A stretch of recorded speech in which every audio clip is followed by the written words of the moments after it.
Capítulo 18. Sabedoria encontrada na Palavra de Deus. Parágrafos 1 e 2. Pergunta: que carta Jeová nos escreveu e por quê? Lembra-se da última vez que recebeu uma carta de uma pessoa querida, de bem longe?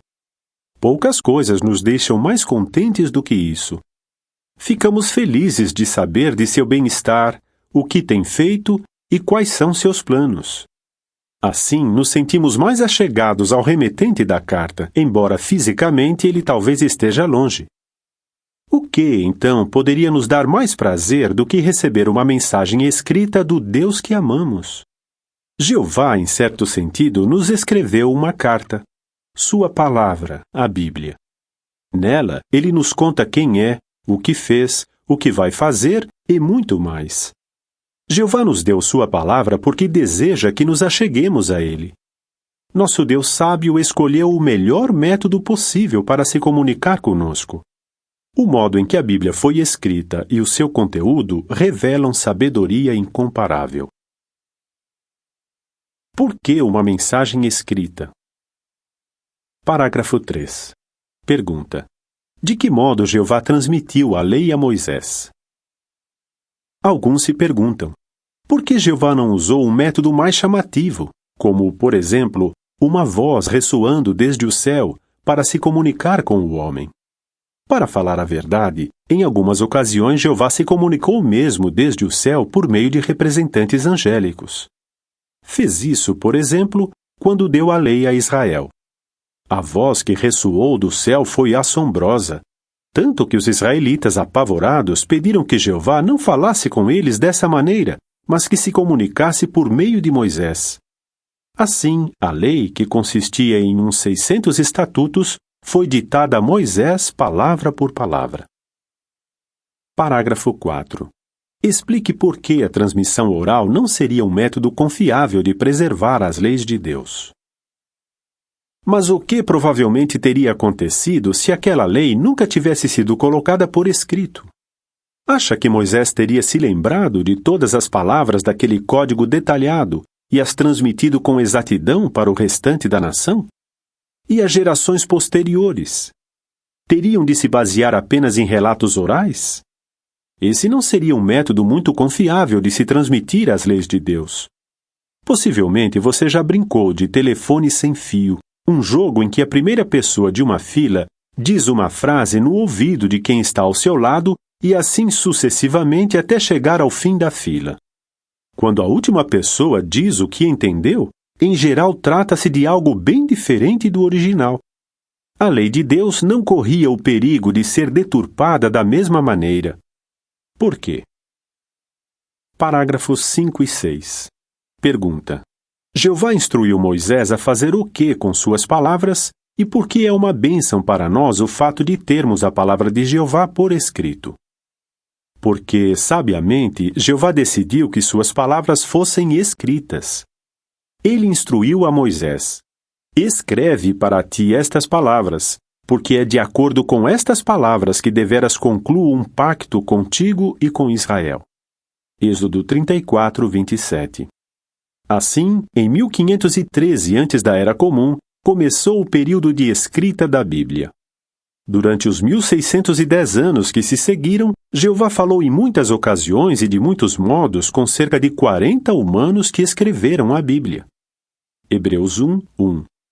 Durante esse mesmo período, copistas dedicados cuidadosamente produziram cópias exatas das Escrituras a fim de preservá-las. Sem dúvida, para nós é uma grande bênção o fato de Jeová se comunicar conosco por escrito.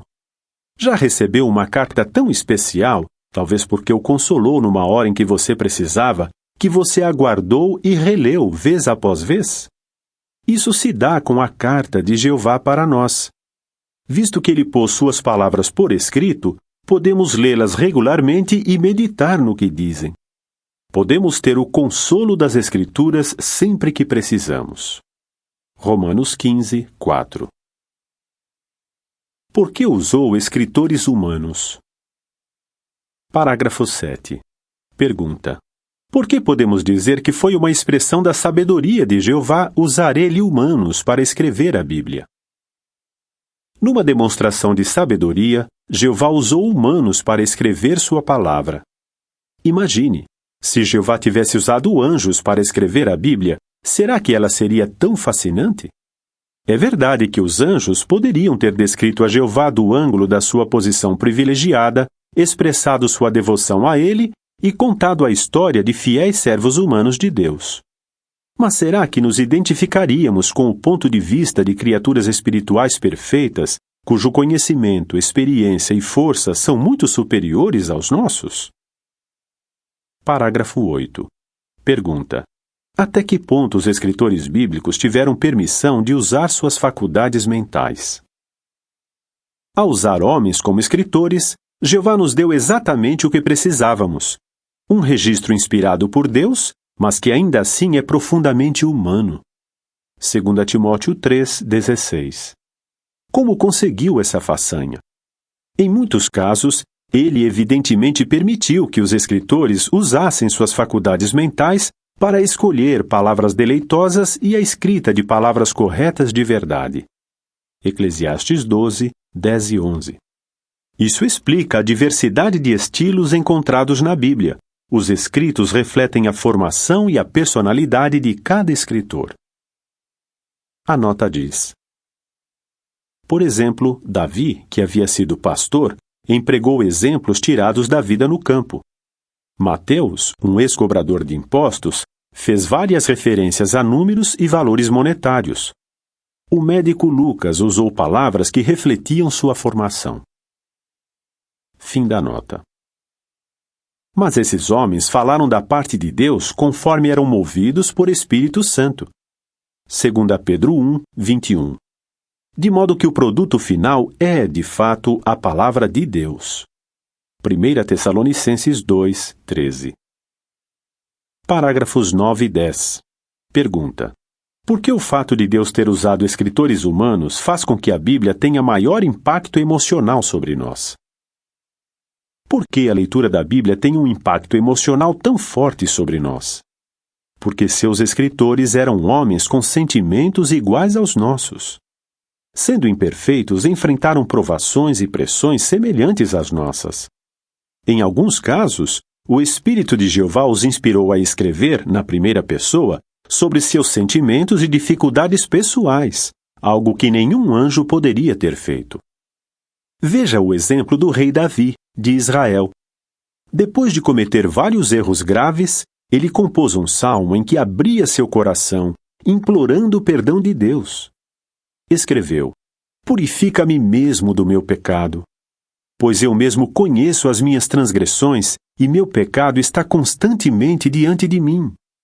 Eis que em erro fui dado à luz com dores de parto, e em pecado me concebeu minha mãe. Não me lances fora de diante da tua face, e não tires de mim o teu Espírito Santo. Os sacrifícios a Deus são um espírito quebrantado, um coração quebrantado e esmagado não desprezarás, ó Deus. Salmo 51, 2, 3, 5, 11 e 17. Dá para sentir a angústia do escritor nessas palavras, não é verdade? Quem, além de um homem imperfeito, poderia expressar sentimentos tão sinceros? Por que um livro sobre pessoas? Parágrafo 11. Pergunta: por que se pode dizer que os casos da vida real incluídos na Bíblia são para nossa instrução? Há mais uma coisa que torna a Bíblia fascinante.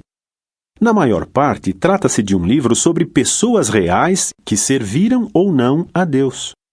Lemos sobre o que passaram na vida, suas dificuldades e alegrias. Aprendemos sobre o resultado das escolhas que fizeram. Esses relatos foram incluídos na Bíblia para a nossa instrução. Romanos 15, 4. Por meio desses casos da vida real, Jeová nos ensina de uma maneira que toca o coração. Veja alguns exemplos. Parágrafo 12. Pergunta: de que maneira os relatos bíblicos sobre humanos infiéis são de ajuda para nós? A Bíblia relata o que aconteceu com os infiéis ou perversos. Nesses relatos, vemos qualidades indesejáveis em ação, o que torna mais fácil entendê-las.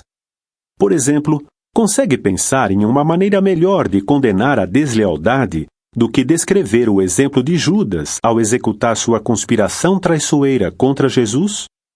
Relatos como esse tocam mais eficazmente o nosso coração, ajudando-nos a identificar e rejeitar características ruins. Parágrafo 13. Pergunta: de que maneira a Bíblia nos ajuda a entender qualidades desejáveis? A Bíblia também descreve muitos servos fiéis de Deus. Lemos sobre sua devoção e lealdade. Podemos observar na prática as qualidades que temos de cultivar a fim de nos achegarmos a Deus. Veja o caso da fé. A Bíblia traz a definição dela e nos diz que ela é essencial para agradarmos a Deus. Mas as Escrituras também contêm exemplos significativos de fé em ação. Pense na fé que Abraão demonstrou quando tentou oferecer Isaque. Relatos como esse fazem com que a palavra fé assuma um sentido totalmente novo e tornam mais fácil entendê-la. Como foi sábio da parte de Jeová não só nos incentivar a cultivar qualidades desejáveis, mas também nos dar exemplos delas em ação. Parágrafos 14 e 15. Pergunta: o que a Bíblia nos diz sobre uma mulher que compareceu ao templo e o que esse relato nos ensina sobre Jeová? Os relatos da vida real, encontrados na Bíblia, muitas vezes nos ensinam algo a respeito do tipo de pessoa que Jeová é. Um exemplo é o caso de uma mulher que Jesus observou no templo. Enquanto estava sentado perto dos cofres do tesouro, Jesus observava as pessoas colocando suas contribuições.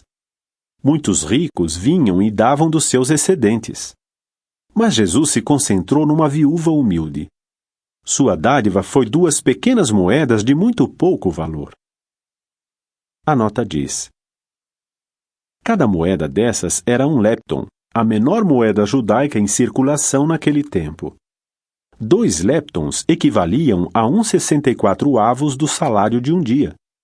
Essas 2 moedinhas não eram suficientes nem para comprar um único pardal, a ave mais barata usada como alimento pelos pobres. Fim da nota. Era o último dinheirinho que ela possuía. Jesus, que refletia com perfeição o conceito de Jeová sobre os assuntos, disse: esta viúva pobre lançou neles mais do que todos estes que lançam dinheiro nos cofres do tesouro. Segundo essas palavras, ela contribuiu mais do que todos os outros juntos. Marcos 12, 41 a 44 e Lucas 21, 1 a 4.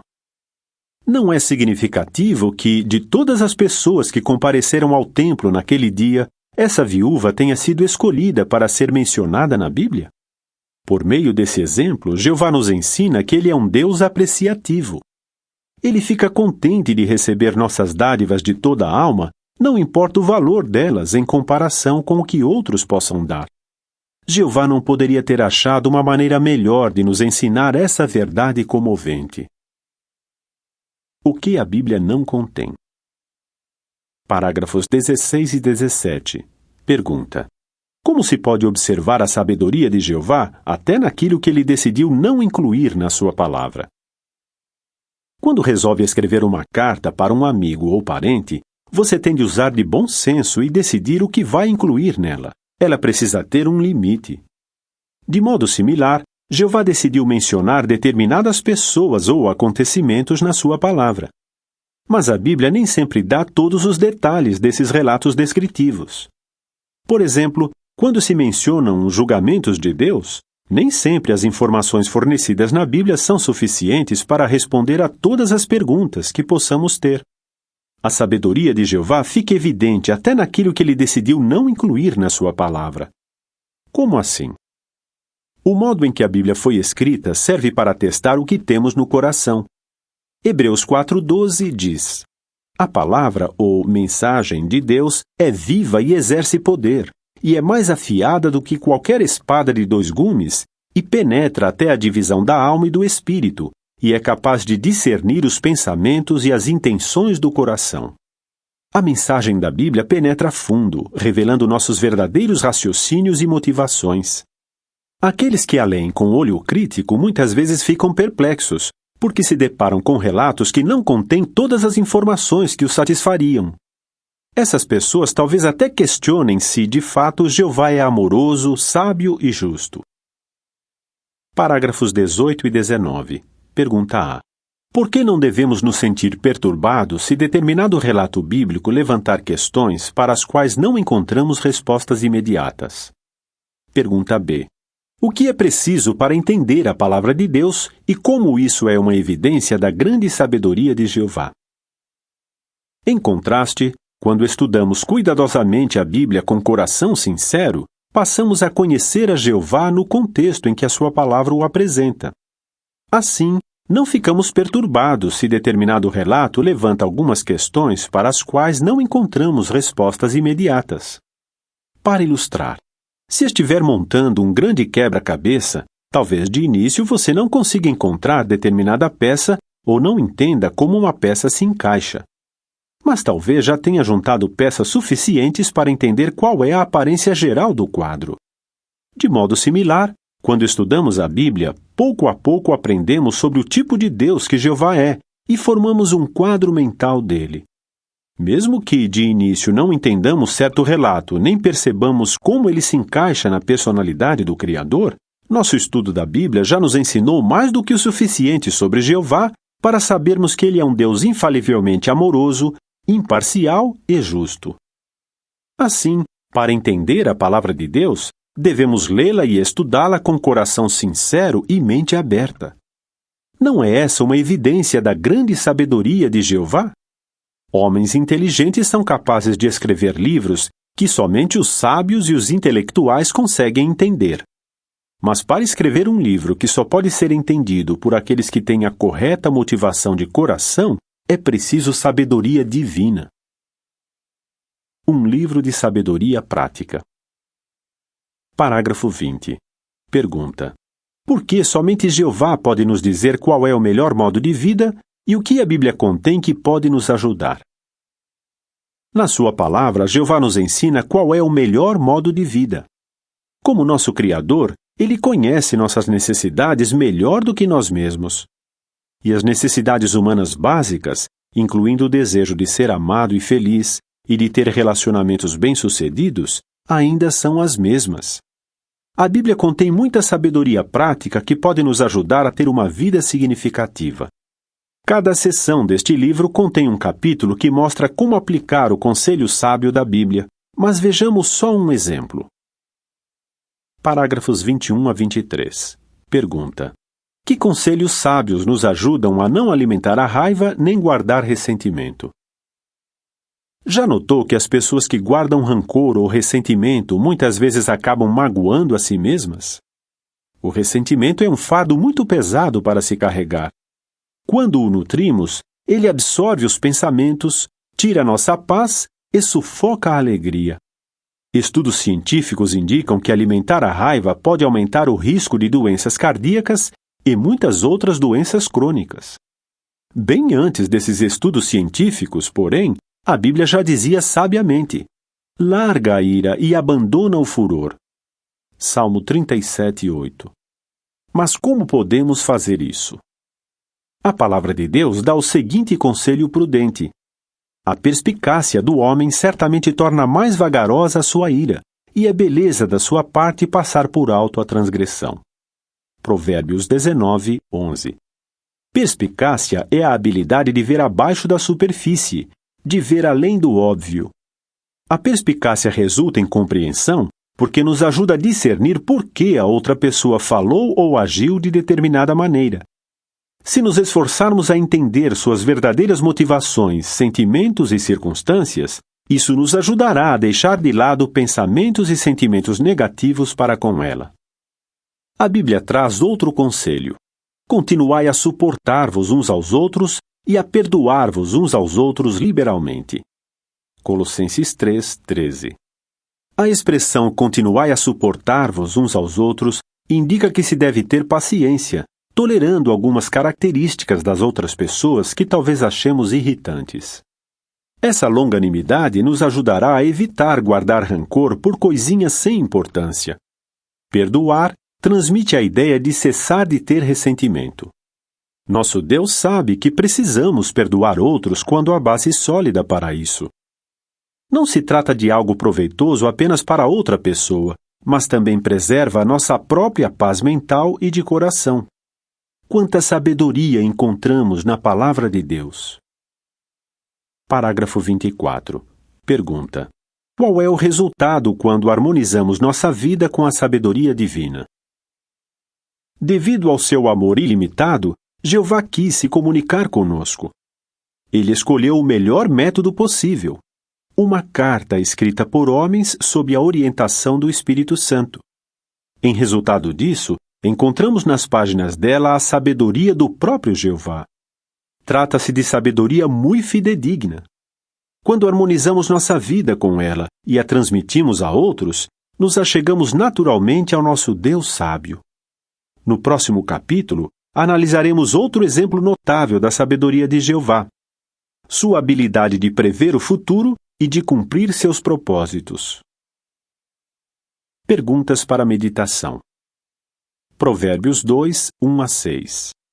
Que esforço é necessário para obtermos a sabedoria encontrada na Palavra de Deus? Provérbios 2, 10-22. De que benefício será vivermos em harmonia com os conselhos sábios da Bíblia? Romanos 7, 15-25. Como esse trecho da Bíblia ilustra a sabedoria de se usar homens para escrever a Palavra de Deus? 1 Coríntios 10, 6-12. O que podemos aprender dos exemplos de aviso envolvendo Israel que encontramos na Bíblia?